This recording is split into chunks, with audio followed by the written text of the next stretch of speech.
संसद की कार्यवाही शुरू होते ही आज राज्यसभा में कर्नाटक आरक्षण मुद्दे पर जोरदार हंगामा देखने को मिला। कर्नाटक सरकार के किस फैसले को आखिर बीजेपी इतना बड़ा मुद्दा बना रही है? आखिर कर्नाटक सरकार ने ऐसा क्या कर दिया या मंत्रियों ने क्या कह दिया जिस पर बीजेपी जमकर बवाल कर रही है? बताएंगे आपको इस रिपोर्ट में, लेकिन उससे पहले जरा संसद की तस्वीरें देखिए और जेपी नड्डा का कांग्रेस पर वार सुनिए।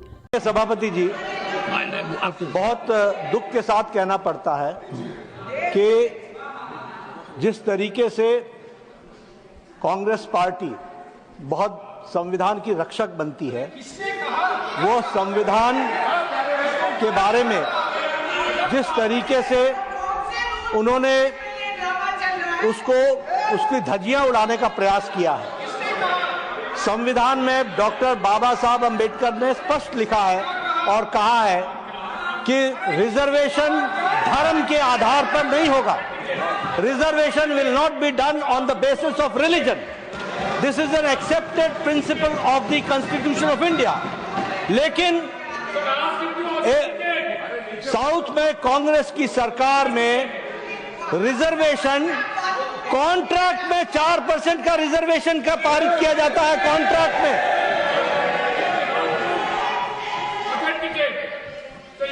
I'll authenticate. Yes, sir. The statement of the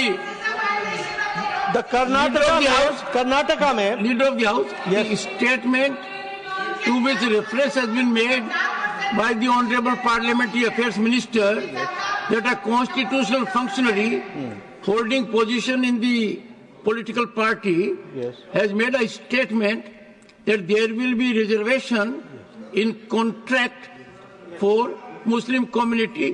That statement be authenticated and put on the table of the house. The Karnataka government, of the day. I'll do that, sir. The Karnataka government has passed a bill granting 4% of reservation to minorities and in public contracts. ये और इसके साथ साथ जो वहां के deputy chief minister हैं, जिसके बारे में रिजू जी ने रेफरेंस दी है, डिप्टी चीफ मिनिस्टर ने स्टेटमेंट दिया है हाउस में कि जरूरत पड़ेगी तो हम संविधान को भी बदलेंगे। This is a very serious matter. और ये लोग बड़े संविधान के रक्षक बनते हैं और ये लोग संविधान की रक्षा करने की बात सारे देश को बताते हैं, ढोल पीटते हैं, वो संविधान की धज्जियां उड़ाते हैं। ये इसके लिए हम रोज करते हैं। But what do you want? What do you want? I want that such laws and rules should be withdrawn and discussion should take place and Congress party president and the leader of the opposition should answer this question. दरअसल कर्नाटक में सरकारी टेंडरों में मुस्लिम ठेकेदारों को 4% आरक्षण दिया गया है। इसे लेकर बीजेपी हमलावर हो गई है। बीजेपी का कहना है कि कर्नाटक की कांग्रेस सरकार ने आरक्षण की धज्जियां उड़ाई हैं। राज्यसभा में बीजेपी मल्लिकार्जुन खड़गे से सफाई मांगती नजर आई। उधर हंगामा बढ़ने पर राज्यसभा की कार्यवाही दोपहर 2 बजे तक के लिए स्थगित कर दी गई। भारी हंगामे के बीच मल्लिकार्जुन खड़गे ने कहा कि कोई भी बाबा साहेब के संविधान को नहीं बदल सकता। हम हर हाल में संविधान की रक्षा करेंगे। कौन सा वो आदमी जिनको कहा देश का संविधान बदलने वाले हैं? देश का संविधान जो डॉक्टर बाबा साहब अंबेडकर ने बनाया वो कोई बदल नहीं सकता। रिजर्वेशन भी कोई खत्म नहीं कर सकता। और उसकी रक्षा के लिए हम कन्याकुमारी से कश्मीर तक हमने पूरा भारत जोड़ो यात्रा की। ये भारत जोड़ो करने वाले ये सब रिजर्वेशन को धुतियां उड़ाने वाले लोग हैं। कोई अधिकार नहीं है, उसको पता नहीं है। कोई मेरे पार्टी का भी हालांकि कर्नाटक में मुस्लिमों को आरक्षण देने पर केंद्रीय मंत्री जेपी नड्डा और किरेन रिजिजू ने खड़गे से कांग्रेस का रुख साफ करने को कहा। जेपी नड्डा ने यह भी कहा कि कर्नाटक के डिप्टी सीएम बोल रहे हैं, इसके लिए जरूरत पड़ी तो संविधान में बदलाव किया जाएगा। जेपी नड्डा ने कहा कि संविधान में ये लिखा है कि धर्म के आधार पर आरक्षण नहीं दिया जा सकता, लेकिन कर्नाटक सरकार ने एक बिल पास किया है जिसमें कि पब्लिक कॉन्ट्रैक्ट में 4% आरक्षण की व्यवस्था मुस्लिमों के लिए की गई है। वहीं केंद्रीय मंत्री किरेन रिजिजू ने कहा, हमारे नोटिस में ये अहम मामला आया है। कांग्रेस के एक सीनियर लीडर ने बयान दिया है कि वो संविधान में संशोधन करेंगे जिससे कि मुस्लिम समुदाय को आरक्षण दिया जा सके। ये बयान संविधान पर हमला है, हम ये बर्दाश्त नहीं करेंगे। कांग्रेस अध्यक्ष इस पर स्पष्टता दें। इस मामले पर संसद में आगे भी हंगामे के आसार बने हुए हैं। आपको बता दें कि कर्नाटक के डिप्टी सीएम डीके शिवकुमार एक कार्यक्रम में पहुंचे हुए थे, जहां पर मुस्लिम समुदाय को आरक्षण दिए जाने पर सवाल पूछा गया था और उसी के जवाब में उन्होंने ये कहा था कि आगे देखेंगे। अब डीके शिवकुमार ये कह रहे हैं कि मीडिया ने उन्हें मिसकोट किया है। I am a sensible senior politician than Mr. Nadda. I have been in the assembly last 36 years. I have a basic common sense. I have not said that there will be any. I have said casually there will be so many changes after various judgments. Whatever reservation has been given as per the quota of the backward class has been given. I have not said that we are going to change the constitution or not that. Whatever they are quoting is wrong. They are miscarrying it. I am categorically telling that we are a national party.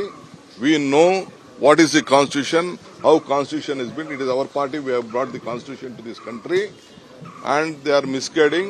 I will take a breach of privilege on this. I will fight out a case.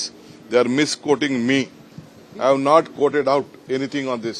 Why should I tell? I have said casually that there are so many places when judgments come on the basis of judgment, some constitutions have been changed. That's all. I have not referred to this issue. This is the issue. If they want to take my name, if they want to feel happy with taking my name everywhere, let them do whatever they want. Kiren Rijiju, Union Minister says, Mr. Kiren, misquoting media or BJP? Media is not misquoting. It is BJP misquoting. Where is media going? They have, you see the record. I just saw the record just right now after looking at. Malviya has specifically tweeted on this, sir. No, let see. They are political people. They try to misguide the country itself. Not only the BJP always try to misguide the country. Where I have said that I am going to change the constitution. Do you think they are peddling fake news, sir? See, they are very famous on peddling fake news like this. Because they know that every day the graph is dipping. So I will not leave at this stage. So on record, will you just say this 4% reservation is based on what? One for record's sake. See, this is on record, I am telling you, on the basis of the backward class. Backward class, what is in my state, on that basis, my government has taken a call. That's all. I know that will go to the court. I said that let us wait for the court. In so many cases, on so many states, it may be Maharashtra, it may be Haryana, or many states on this type of reservation, people have gone to the court and courts have given various judgments. That is why I said after various judgments, the constitutions will have to have changed earlier. I am also a sensible man with well experience in this legislative system. Sir, Mr. Sambit Patra have said that this is the idea of Congress and the Rahul Gandhi family. See, if they doesn't take the name of Gandhi family, they will not get sleep at all. They will not get sleep at all. So all rubbish, all nonsense. I would like to again tell that this is all a political conspiracy against our party and me. Definitely, I will definitely have to take it legally. It is my bound duty, but the matter is in the parliament. So parliament, they will have a different protection on the part. अब जरा समझिए कि कर्नाटक का ये मुद्दा संसद में आखिर क्यों गूंज रहा है। कर्नाटक में सरकारी ठेकों में मुसलमानों को 4% आरक्षण देने का रास्ता साफ हो गया है। राज्य विधानसभा इससे जुड़ा विवादास्पद बिल पास कर चुकी है। हालांकि इस मुद्दे पर विपक्ष राज्य में सत्तारूढ़ कांग्रेस सरकार की आलोचना कर रहा है। बीजेपी विधायकों ने मुख्यमंत्री सिद्धरमैया और कांग्रेस पर तुष्टीकरण की राजनीति का आरोप लगाया है। इसी बहाने ये भी जान लेते हैं कि देश में कहां-कहां मुसलमानों के लिए आरक्षण का नियम है और इससे क्या-क्या फायदे मिल रहे हैं। मुसलमानों को क्या आरक्षण मिलता है? तो संविधान के मुताबिक किसी को भी आरक्षण का लाभ नहीं मिल सकता है। किसी पिछड़े वर्ग को जरूर मुख्य धारा में शामिल करने के लिए इसका लाभ दिया जा सकता है।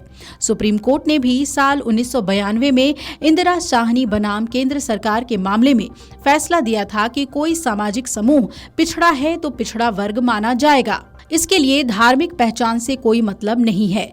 इसलिए मुसलमानों को अभी जो भी आरक्षण दिया जाता है वो कोटे में कोटा के जरिए मिलता है।